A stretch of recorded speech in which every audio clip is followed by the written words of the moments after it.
Di malam sunyi yang menyelimuti, secercah kegelapan merayap di tepi rel kereta api. Sekelompok anak muda yang ceria larut dalam tawa dan nyanyian, tak menyadari bahwa bayang-bayang misterius mengintai dari kejauhan. Mari kita bahas kisah dari Om Joko dan kawan-kawannya yang menjadi kisah berbekas di masa muda mereka.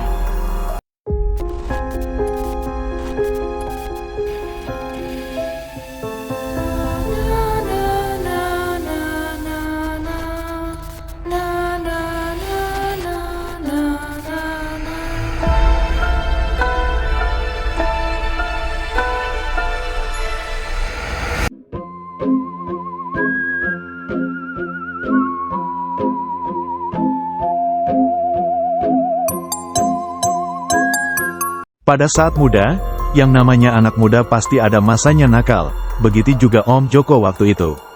Tengah malam bersama beberapa temannya sebut saja Acep, Sugeng, dan Bambang, main di tepi rel kereta api. Mereka bernyanyi-nyanyi, tertawa dengan kencang.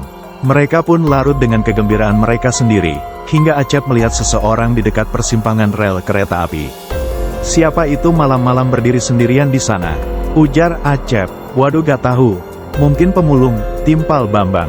Mereka kembali bernyanyi-nyanyi dan tertawa-tawa, tapi salah seorang temannya terkesan kaku. "Kamu ini kenapa toh? Kok kayaknya banyak pikiran?" tanya Om Joko. "Gak kok, itu orang aneh aja, masih di sana," balas Acep. Selang beberapa menit, ada cahaya dari arah orang tersebut. Cahaya itu adalah lampu sorot kereta api terakhir. Setelah kereta terakhir lewat, si Acep ini pamit pulang. Sempat ditahan oleh teman yang lain, namun dia ngotot ingin pulang. Akhirnya satu persatu pulang. Keesokan harinya, saat sorenya Om Joko ketemu Acep di jalan, mereka ngobrol ngalor ngidul. Si Acep lalu cerita kalau pulang kemarin itu terpaksa. Jadi si Acep ini terus memperhatikan orang aneh tersebut.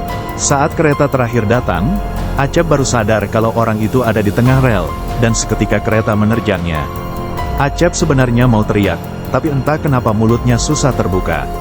Seketika setelah kereta api lewat, orang itu masih berdiri di tengah rel, lalu hilang perlahan. Kejadian selanjutnya dialami oleh teman Om Joko. Saat itu dia habis melalui perjalanan dengan menggunakan kereta. Saat itu sudah larut malam, jadi gak ada kendaraan umum. Orang ini teringat kalau Om Joko dan kawan-kawan biasanya nongkrong dekat rel, niatnya mau numpang pulangnya. Dia berjalan menuju lokasi sambil menyusuri rel. Tiba-tiba dari belakang seperti ada suara. Orang itu menoleh dan mencari sumber bunyi. Ada orang berjalan terlatih-tatih di kejauhan. Si teman ini agak ngeri juga, namun karena jarak mereka agak jauh, jadinya dia masih tenang. Sambil menambah kecepatan, dia mulai bergerak maju. Srek, srek, srek. Si teman ini menoleh lagi dan ternyata jaraknya berkurang.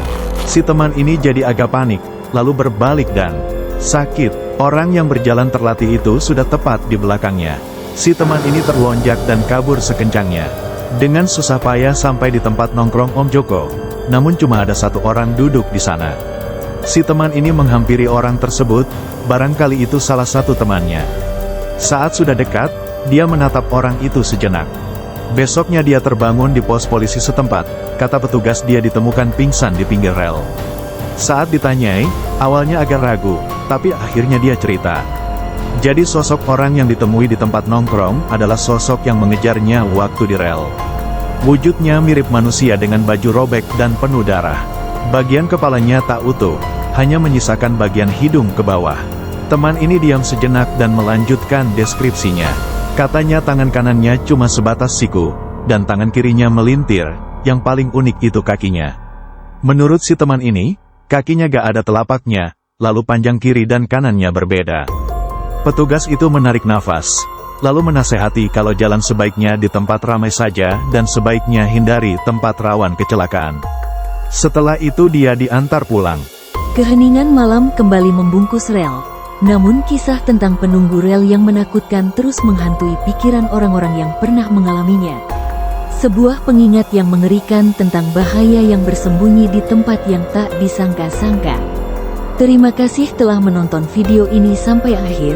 Jangan lupa subscribe dan like-nya.